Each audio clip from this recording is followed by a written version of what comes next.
सूरह बकरा आयत नंबर 5। उलाइका, उलाइका का मीनिंग होता है यही लोग हैं। अला माने होता है पर या ऊपर, हुदन माने होता है हिदायत, मिन माने होता है से, रब्बिहिम माने होता है अपने रब की तरफ से, रब माने रब, हिम माने अपने, मिन रब्बिहिम अपने रब की तरफ से, वो उलाइका वा माने होता है और, उलाइका माने होता है यही लोग हैं और यही लोग हैं, हुमुल माने होता है वही, मुफलिहून माने होता है फलाह पाने वाले या निजात पाने वाले। तो यही वो लोग हैं जो अपने रब की तरफ से हिदायत पर हैं और यही वो लोग हैं जो कि फलाह यानी निजात पाने वाले हैं। वो लोग कौन हैं? पिछली आयतों में डेफिनेशन दी गई है।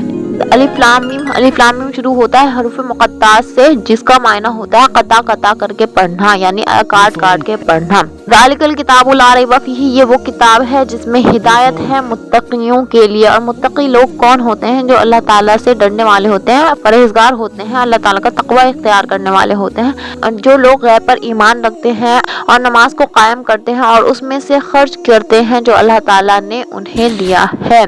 और यही वो लोग हैं जो ईमान लाते हैं उस पर जो आपकी तरफ नाजिल किया गया यानी कुरान पर, और यही वो लोग हैं जो ईमान लाते हैं जो आपसे पहलों की तरफ नाजिल किया गया है यानी तौरात पर, इंजील पर, ज़बूर पर, इब्राहीम और मूसा के सहीफों पर, और आखिरत का यकीन रखते हैं, आखिरत का बिल्कुल पक्का और पुख्ता यकीन रखते हैं।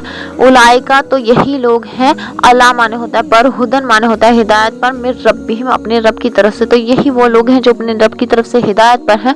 वो उलाइका हुमुल मुफलिहून, और यही वो लोग हैं जो कि फलाह पाने वाले यानी निजात पाने वाले हैं। आज के लिए इतना ही काफ़ी। अस्सलाम वालेकुम रहमतुल्लाहि व बरकातुहू। कमेंट सेक्शन में कुछ तो लिख दिया करें आपके, आपको आया समझ में आई या नहीं आई, आपको क्या समझ में आया इस चीज़ से। आप कमेंट सेक्शन में अपनी कीमती राय का इजहार करना मत भूलिए।